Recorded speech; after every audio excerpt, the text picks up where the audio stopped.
नमस्कार, अमरावती खबर के न्यूज बुलेटिन में आपका स्वागत है। आइए पेश करते हैं आज के प्रमुख समाचार। दिल्ली के एक अस्पताल में एक बड़े ऑपरेशन के बाद उत्तर प्रदेश के हाथरस निवासी 15 वर्षीय लड़के के पेट से घड़ी की बैटरी, ब्लेड, नाखून समेत 56 वस्तुएं निकाली गई और एक दिन उसकी मौत हो गई। हाथरस में चिकित्सा प्रतिनिधि एमआर का काम करने वाले पीड़ित के पिता संजय शर्मा ने बताया कि 9वीं कक्षा में पढ़ने वाले उनके पुत्र आदित्य शर्मा 15 साल के शरीर के अंदर मिली इन वस्तुओं ने डॉक्टरों को हैरान कर दिया है और परिवार को हिलाकर रख दिया है।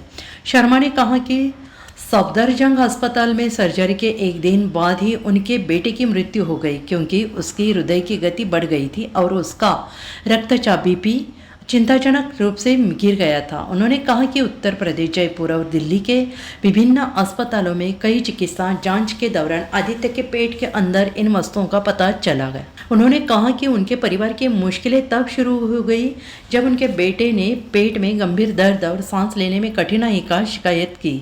शर्मा ने कहा कि आदित्य को शुरू में हाथरस के एक स्थानीय अस्पताल में लाया गया, जहां से चिकित्सीय सलाह पर उसे बाद में जयपुर के एक अस्पताल में भर्ती कराया गया और वहां थोड़े उपचार के बाद मरीज को छुट्टी दे दी गई। हालांकि जब उसके लक्षण फिर से उभरे तो उसका परिवार उसे अलीगढ़ के एक अस्पताल में ले गया, जहां सांस लेने में तकलीफ को कम करने के लिए उसकी सर्जरी की गई। शर्मा ने बताया कि 26 अक्टूबर को अलीगढ़ के अस्पताल में सर्जरी के बाद अल्ट्रासाउंड में आदित्य के शरीर के अंदर लगभग 19 वस्तुओं की मौजूदगी का पता चला, जिसके बाद डॉक्टरों ने उसे नोएडा में एक अधिक उन्नत चिकित्सा सुविधा के लिए रेफर कर दिया और वहां एक अन्य स्कैन में लगभग 56 धातु के टुकड़ों की उपस्थिति का पता चला, जिसके कारण परिवार के लड़के को दिल्ली के सफदरजंग अस्पताल ले गया, जहां 27 अक्टूबर को उसका एक ऑपरेशन किया गया।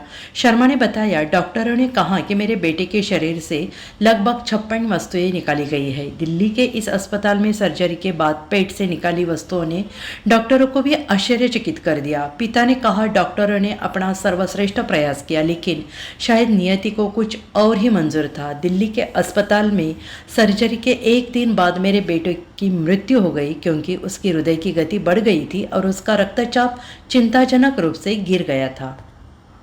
अमरावती खबर इस YouTube चैनल को लाइक करें, सब्सक्राइब करें तथा शेयर करें।